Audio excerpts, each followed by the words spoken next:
beer is now out of the kettle, flash cooled. It's in one of these fermenters. We add the live yeast, and the yeast consumes the sugar.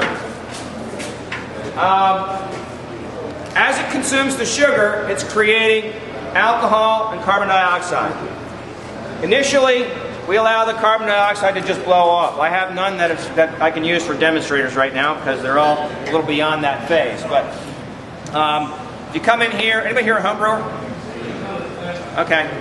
You know how you have the little tube that goes into the bucket? Yeah. We have the big tube that goes into the bucket. Same thing. We initially allow the CO2 to escape. As the fermentation nears completion and begins to slow down, instead of allowing the CO2 to escape, we'll put a valve on it and trap the gas in the fermenter. When we do that, we build the pressure in the vessel.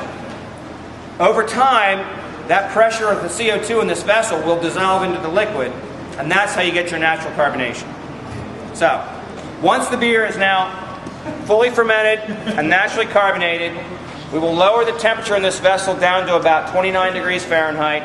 The yeast will settle in the cone. We can harvest the yeast and use it in another batch of beer. Typically we use our yeast about 10 times before we add fresh culture. And then the beer is ready to be filtered and sent to the packaging lines and out the door. That, folks, believe it or not, is a very simplified overview of what we do. I do hope and trust that by putting the hops in your hands and the malt in your hands, that you're able to begin to relate the flavors in your glass back to their source.